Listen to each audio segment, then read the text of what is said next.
আসসালামু আলাইকুম, হাসিব টিউটরের পক্ষ থেকে সবাইকে স্বাগতম। আশা করি তোমরা সবাই আমার ফিনান্সের প্রথম পত্রের ভিডিওটা অর্থাৎ ষষ্ঠ অধ্যায়ের ভিডিওটা তোমরা দেখছো। হ্যাঁ, আজকে আমাদের আলোচনার বিষয় হচ্ছে ফিনান্সের অষ্টম অধ্যায়। আমরা জানো যে ইন্টারের এই 2022 সালে যারা পরীক্ষা দিবা তাদেরকে কেন্দ্র করে এই ভিডিওগুলো আমরা করতেছি। হ্যাঁ, এবং তোমাদের জন্য ইম্পর্টেন্ট অনেক, 23 সালে যারা পরীক্ষা দিবা তাদের জন্য অনেক ইম্পর্টেন্ট। ঠিক আছে, আমাদের ষষ্ঠ অধ্যায়ের ভিডিওটা তোমরা অবশ্যই পিছনে ব্যাগে গিয়ে ভালো করে দেখে নিও যারা দেখো নাই। আজকে আমরা অষ্টম অধ্যায় মূলধন বাজেটিং ও বিনিয়োগ সিদ্ধান্ত অধ্যায়টা আলোচনা করব। তো দেখো, আসলে এই মূলধন বাজেটিং ও বিনিয়োগ সিদ্ধান্ত হচ্ছে যখন বড় বড় কোম্পানিগুলা তাদের মূলধনটা বিনিয়োগ করতে চায়, তো মূলধন বিনিয়োগ করতে তারা তার আগে সিদ্ধান্ত নেয় যে আমরা কোন প্রকল্প আমাদের জন্য মূল্যায়ন করলে অনেক ভালো হবে এবং কোন প্রকল্পে আমরা যদি বিনিয়োগ করি আমরা অধিক লাভ পাবো। সেটা তো অবশ্যই মুখে মুখে বললে হবে না, সেটা তারা মূলধন বাজেটিংয়ের যে প্রক্রিয়াগুলো আছে এই প্রক্রিয়ার মাধ্যমে তারা নির্বাচন করে। ঠিক আছে, তো মূলধন বাজেটিংয়ের সংজ্ঞা যদি তুমি দিতে চাও তাহলে সংজ্ঞা অবশ্যই বলবা যে দীর্ঘমেয়াদী সিদ্ধান্ত বিনিয়োগ সিদ্ধান্ত গ্রহণ করাকেই মূলধন বাজেটিং বলে। তো দেখো, মূলধন বাজেটিং এর প্রক্রিয়া হচ্ছে 6টি। একটা প্রথমেই প্রকল্প উদ্ভাবন করতে হবে, প্রকল্প ব্যয় নির্ণয় করতে হবে, প্রকল্পের নগদ প্রবাহ নির্ণয় করতে হবে, বাটার হার নির্ণয় করতে হবে, প্রকল্প মূল্যায়ন করতে হবে, প্রকল্প নির্বাচন করতে হবে। এখান থেকে তেমন কোনো কোশ্চেন আসে না, শুধু এমসিকিউর জন্য মনে রাখো যে মূলধন বাজেটিংয়ের প্রক্রিয়া হচ্ছে মোট 6টি। এখন প্রকল্প মূল্যায়ন থেকেই তোমার যত সৃজনশীলগুলো আসে, গ প্লাস ঘ আসে। হ্যাঁ, প্রকল্প মূল্যায়ন কি? প্রকল্প মূল্যায়নের মোট 5টা পদ্ধতি আছে। এর মধ্যে উপরে আমার 4টা পদ্ধতি লিখছি, আর একটা পদ্ধতি হচ্ছে পিআই পদ্ধতি। তো পিআই পদ্ধতিতে কখনো কোনো অঙ্ক আসে না, সো ওটা নিয়ে আমরা আলোচনা করব না। 4টা পদ্ধতির মধ্যে দেখো, মূলধন বাজেটিংয়ের কৌশলসমূহ বা প্রকল্প মূল্যায়ন, যেটাই বলতে পারো, প্রকল্প মূল্যায়ন বা মূলধন বাজেটিংয়ের কৌশল, এখানে আমরা 4টা আলোচনা করছি। একটা 5টাকে আমরা সাইডে রেখে দিয়েছি, 5 নাম্বারটাকে আমরা সাইডে রেখে দিয়েছি। এখন দেখো, প্রকল্প মূলধন বাজেটিংয়ের কৌশলগুলো আলোচনা করতে গেলে প্রথমে আসবে অবাট্টাকৃত বা সনাতন পদ্ধতি, যেটাকে নন ডিসকাউন্টেড মেথড বলে। এই পদ্ধতি 2টা, পরিশোধকাল পদ্ধতি আর গড় মুনাফার হার পদ্ধতি। সেটা তুমি ক্লাস 9-10-এও করেছো। 9-10-এ অর্থাৎ গড় মুনাফার হার আর পেব্যাক পিরিয়ড অর্থাৎ পেব্যাক সময় যে নির্ণয় করছো, এই উপরের 2টা পদ্ধতি, অর্থাৎ এটাকে অবাট্টাকৃত পদ্ধতি বলে। এমসিকিউ আসতে পারে যে নিচের কোনটি অবাট্টাকৃত পদ্ধতি, তো এটা মনে রাখো পি বিপি, আর একটা হচ্ছে ARR অর্থাৎ অ্যাভারেজ রেট অফ রিটার্ন অর্থাৎ গড় মুনাফা হার পদ্ধতি। এখন বাট্টাকৃত নগদ প্রবাহ পদ্ধতি অর্থাৎ ডিসকাউন্টেড ক্যাশ ফ্লো মেথড, এটা 2টা, বর্তমান মূল্য পদ্ধতি, অভ্যন্তরীণ উপার্জন হার পদ্ধতি। এটাকে সংক্ষেপে বলে NPV আর এটাকে সংক্ষেপে বলা হয় IRR। এই 2টা আমরা ইন্টারে পড়বো, আর এই 2টা আমরা ক্লাস 9-10-এ পড়ে আসছি। এই 4টা পদ্ধতি নিয়েই মূলত তোমার এই মূলধন বাজেটিং ও বিনিয়োগ সিদ্ধান্তের যত অঙ্ক আছে এই 4টা। আশা করি তোমরা যদি আমার ভিডিওটা ভালো করে দেখো, সূত্রগুলো দেখো, তোমাদের এই কনসেপ্টগুলা প্লাস এই সূত্রগুলো যদি ক্লিয়ার হয়, যে কোনো অঙ্ক এনি টাইম তোমরা সলভ করতে পারবা। ওকে, দেখো তারপর আমার সূত্রগুলা দেখো। এখানে আমরা মুনাফা নগদ আন্তঃপ্রবাহ নির্ণয়ের ছকটাকে ভালো করে বোঝো।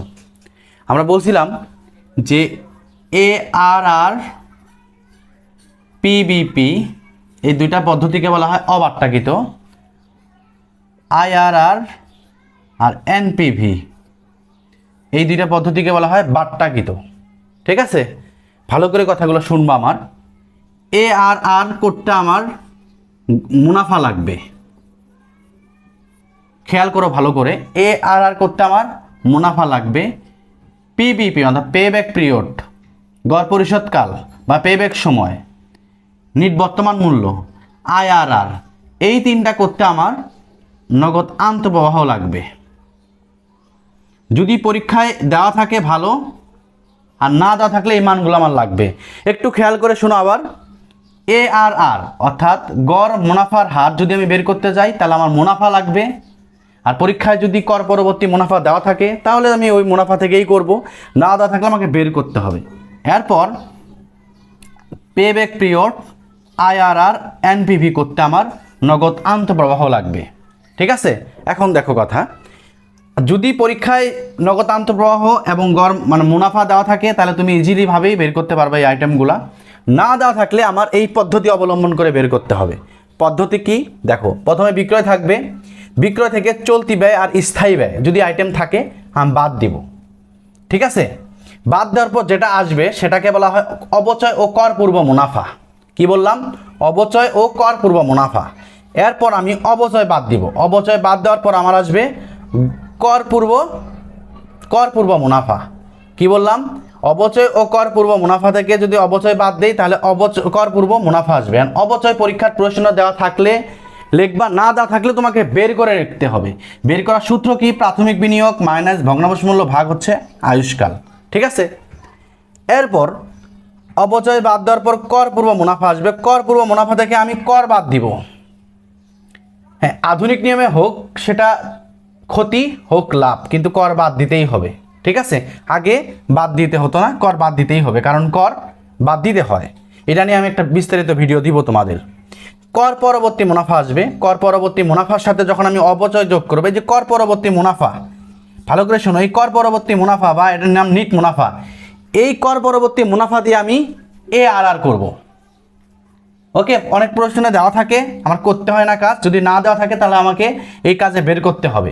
অনেক সময় দেখা যায় যে অবচয় কর পূর্ব মুনাফা দেওয়া থাকে, এখান থেকে আমরা এতটুকু কাজ করে কর পরবর্তী মুনাফা বের করতে হয়। কর পরবর্তী মুনাফা বের করে আমার ARR বের করতে হয়। ঠিক আছে? এরপর অবচয় যোগ করে ভগ্নাবশেষ মূল্য যোগ করলে আমি নগদ আন্তঃপ্রবাহ পাবো। এই নগদ আন্তঃপ্রবাহ দিয়ে আমাকে পেব্যাক পিরিয়ড, IRR এবং NPV বের করতে হয়। কথা বুঝছো? তাহলে আমি ভালো করে কথাগুলো আবার শোনো। আমাকে কর পরবর্তী মুনাফা বা নিট মুনাফা লাগে ARR করতে, অর্থাৎ গড় মুনাফার হার করতে। যদি পরীক্ষার প্রশ্নে গড় মুনাফার মানে কর পরবর্তী মুনাফা দেওয়া থাকে তাহলে আমি ইজিভাবে বের করব। আর যদি না দেওয়া থাকে তাহলে আমাকে অবশ্যই এই সূত্র ফর্মুলা অনুযায়ী বের করতে হবে। ঠিক আছে? এরপর কর পরবর্তী মুনাফার সাথে অবচয় আর ভগ্নাবশেষ মূল্য অবশ্যই তুমি লাস্টের বছরের সাথে যোগ করবা। প্রকল্প আমরা 3 বছরের করছি, যদি 3 বছর থাকে লাস্টের বছরের সাথে যোগ করব। আর যদি দেওয়া না থাকে ভগ্নাবশেষ মূল্য তাহলে যোগ করার দরকার নাই। যদি 5 বছরের প্রকল্প হতো তাহলে 5ম বছরে গিয়ে ভগ্নাবশেষ মূল্য আমার যোগ হবে। ঠিক আছে? তাহলে আমরা নগদ আন্তঃপ্রবাহ দিয়ে আমরা তারপর নগদ আন্তঃপ্রবাহ যে মানটা থাকবে এটা দিয়ে আমরা কি করব? পেব্যাক পিরিয়ড, IRR, NPV, এই কথাগুলো যদি মনে থাকে দেখো, তারপর সূত্রগুলো বোঝাচ্ছি, অনেক ক্লিয়ার হয়ে যাবে। দেখো, প্রথমে আমরা বলছিলাম যে ARR বের করব। ARR অর্থাৎ গড় মুনাফার হার। এই যে ARR, এটাকে বলা হয় গড় মুনাফার হার। এই গড় মুনাফার হার সূত্র হচ্ছে গড় মুনাফা ভাগ গড় বিনিয়োগ ইনটু 100। ঠিক আছে? এন্ড গড় মুনাফা তুমি কিভাবে বের করবা? দেখো, আমি আর আগের ছকে কিন্তু গড় মুনাফা বা কর পরবর্তী মুনাফার আমি একটা ছক লিখে দিয়েছিলাম। সেই ছকে আমি বলছিলাম AR কিভাবে বের করা যায়। দেখো, এখন গড় মুনাফা যেটা বের হবে, ওই গড় মুনাফা মানে পিছনে যেটা মুনাফা বের হবে, লাস্টের বছরে যে মুনাফা বের হবে, সবগুলা মুনাফাকে তুমি যত বছরে মুনাফা যোগ করবা, মোট মুনাফা ভাগ করো বছর দিয়ে, তাহলে গড় মুনাফা বের হবে। এরপর বের করতে হবে তোমাকে গড় বিনিয়োগ। গড় বিনিয়োগ তুমি কিভাবে বের করবা? কার্যকরী মূলধন। তুমি মনে রাখবা ইন্টারের কোনো প্রশ্নতে কার্যকরী মূলধন দেওয়া থাকে না। ঠিক আছে? তো সূত্র আমি দিয়ে দিচ্ছি, এটা বাদ দিয়ে দিবা। তো কার্যকরী মূলধন যোগ প্রাথমিক বিনিয়োগ যোগ ভগ্নাংশ মূল্য ভাগ 2, এতটুকুর কাজ কিন্তু তোমাকে আগে করতে হবে। তারপরে যদি কার্যকরী মূলধন থাকে যোগ করে দিবা, কিন্তু কার্যকরী মূলধন আমার বিশ্বাস থাকবে না কোনো পরীক্ষায়, এই আপাতত এই পরীক্ষায়। শোনো ভালো করে, প্রাথমিক বিনিয়োগ যোগ ভগ্নাংশ মূল্য ভাগ 2, তাহলে করলে আমি গড় বিনিয়োগ পাবো।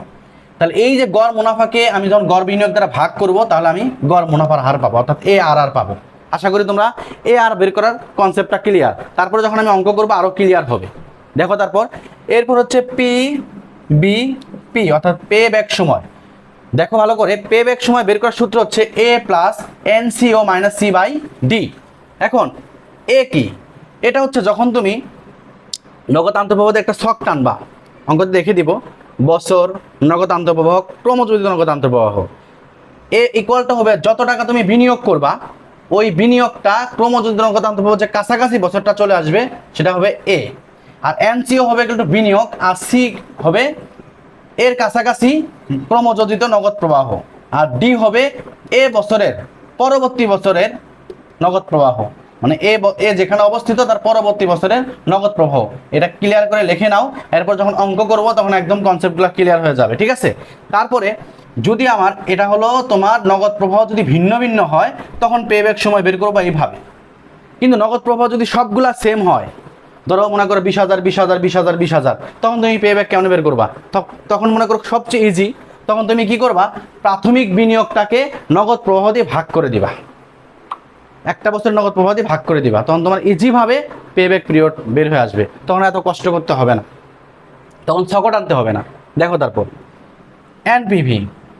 এনপিভি হলো মানে নগদ আন্তঃপ্রবাহ কিন্তু দুইটা ভাবে থাকে, একটা হলো সমান, একটা অসমান।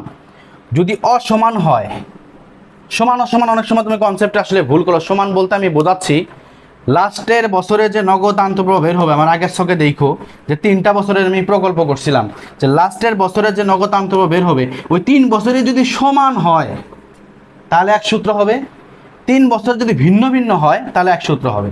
অর্থাৎ ওই নগদ আন্তঃপ্রবাহের মানটা যদি ভিন্ন ভিন্ন হয় তখন এই সূত্রে পড়বে, অর্থাৎ CF1 1 + K পাওয়ার n, একে ইকুয়াল টু বাট্টার হার, এটাকে আয় দ্বারাও অনেকে প্রকাশ করতে পারো। যে কয় বছর থাকে ওই কয় বছর লেখার পরে মাইনাস করবো আমি CF0, মাইনাস করবো কি CF0 মানে প্রাথমিক বিনিয়োগ, তারপর আমার এনপিভি বের হয়ে আসবে। আর যদি ওই নগদ প্রবাহটা, নগদ আন্তঃপ্রবাহটা সেম হয় 20,000 20,000 20,000 বা 25,000 25,000 25,000, তখন এই সূত্রে পড়বে। অর্থাৎ সমানের ক্ষেত্রে এই সূত্র আর অসমানের ক্ষেত্রে ওই সূত্র। আশা করি তোমরা এনপিভি বের করতে তোমাদের কষ্ট হবে না। শোনো, প্রত্যেকটা আমি নগদ প্রবাহ, যেহেতু আমি নগদ প্রবাহ দিয়ে পেব্যাক পিরিয়ড করি, নগদ প্রবাহ দিয়ে আমি IRR করি, নগদ প্রবাহ দিয়ে এনপিভি করি। এখন তোমার মাথায় রাখতে হবে নগদ প্রবাহ কিন্তু সমান বের হয়, অসমান বের হয়। যখন সমান বের হবে, আমি এটা কিন্তু বলে দিছি, যখন পেব্যাক পদ্ধতির করার সময় যদি নগদ আন্তঃপ্রবাহ সমান হয় তখন এই সূত্র আর পড়বে না। তখন কি, তখন নগদ বা তখন তো আমি প্রাথমিক বিনিয়োগকে কি দ্বারা ভাগ করব, বার্ষিক নগদ প্রবাহ দ্বারা ভাগ করে দেব, তখন আমি যেভাবে বের হবে। এনপিভি দুইটা পদ্ধতি, আমি আবার বলতেছি এনপিভি দুইটা পদ্ধতি, একটা হচ্ছে অসমান হলে এই সূত্র পড়বে, সমান হলে এই সূত্র পড়বে। ওকে, সমান যদি হয় তাহলে নিচের সূত্র, আর অসমান হলে উপরের সূত্র। ঠিক আছে, এবার IRR এর সূত্রটা দেখো। দেখো আমার 4 নাম্বারটা সূত্র ছিল হচ্ছে IRR, অর্থাৎ অভ্যন্তরীণ আয়ের হার যদি বের করতে বলে, তো অভ্যন্তরীণ আয়ের হার বের করার সূত্র হচ্ছে LR প্লাস NPV LR, লম্বাটা দাগ দিবা, NPV LR minus NPV HR into HR minus LR। এখন দেখো ভালো করে, LR বলতে নিম্ন বাট্টার হারকে বোঝাচ্ছে। আগেই বলি তোমাকে, তুমি যখন এনপিভি বের করবা, এনপিভি বের করতে দুইটা নিট বর্তমান মূল্য লাগবে। কয়টা বললাম? দুইটা এনপিভি লাগবে, একটা হতে হবে প্লাস ফিগারের, একটা হতে হবে মাইনাস ফিগারের। ওকে, তুমি যদি দেখো যে এনপিভি ধনাত্মক আসছে 10% বাট্টার হারে, তখন তোমাকে বাট্টার হার বাড়িয়ে ঋণাত্মক করতে হবে। অর্থাৎ যখন তুমি IR করতে যাবা তখন এনপিভি দুইটার মান লাগবে। এনপিভি কয়টা লাগবে? দুইটা। যখন 10% হারে বাট্টার হার করলে তোমার একটা এনপিভি বের হবে, 20% বাট্টার হারে করলে এনপিভি আর একটা বের হবে। তাহলে এই 10%টা বলবো আমরা LR, আর এই 20%টাকে বলবো আমি HR। ওকে, আর এই যে এনপিভি LR বলতে বোঝাচ্ছে নিম্ন বাট্টার হারে যে বর্তমান মূল্যটা বের হবে তাকে বোঝাচ্ছে, আর উচ্চ বাট্টার হারে যে বর্তমান মূল্যটা বের হবে ওটাকে HR বোঝাচ্ছে, এনপিভি HR। এটা তুমি যদি তারপর পরেরটা দেখো, HR থেকে LR মাইনাস করবে, এটা কি মাইনাস করবা? উচ্চ বাট্টার হার থেকে তুমি নিম্ন বাট্টার হার মাইনাস করে দিবা। ঠিক আছে, দেন তোমার ইজিভাবে এনপিভি বের হবে। আমি দেখো এগুলো সবগুলো সাইডে লিখে দিয়েছি, তোমরা যদি একটু ভালো করে খেয়াল করো, আর তারপর আমি যখন সৃজনশীল করাবো সৃজনশীলগুলো দেখলে ক্লিয়ার হয়ে যাবে। তুমি এখন সূত্রগুলো যেভাবে লিখে দিছি আর আমি যে কথাগুলো বলছি, এই কথাগুলো যদি তোমার মাথায় থাকে তাহলে আশা করি যে এই অধ্যায়টা তোমার ক্লিয়ার হবে। ঠিক আছে, আমাদের নেক্সট সিকিউর ভিডিওর জন্য তোমরা অপেক্ষা করো, আশা করি ভালো লাগবে। ধন্যবাদ সকলকে, আল্লাহ হাফেজ।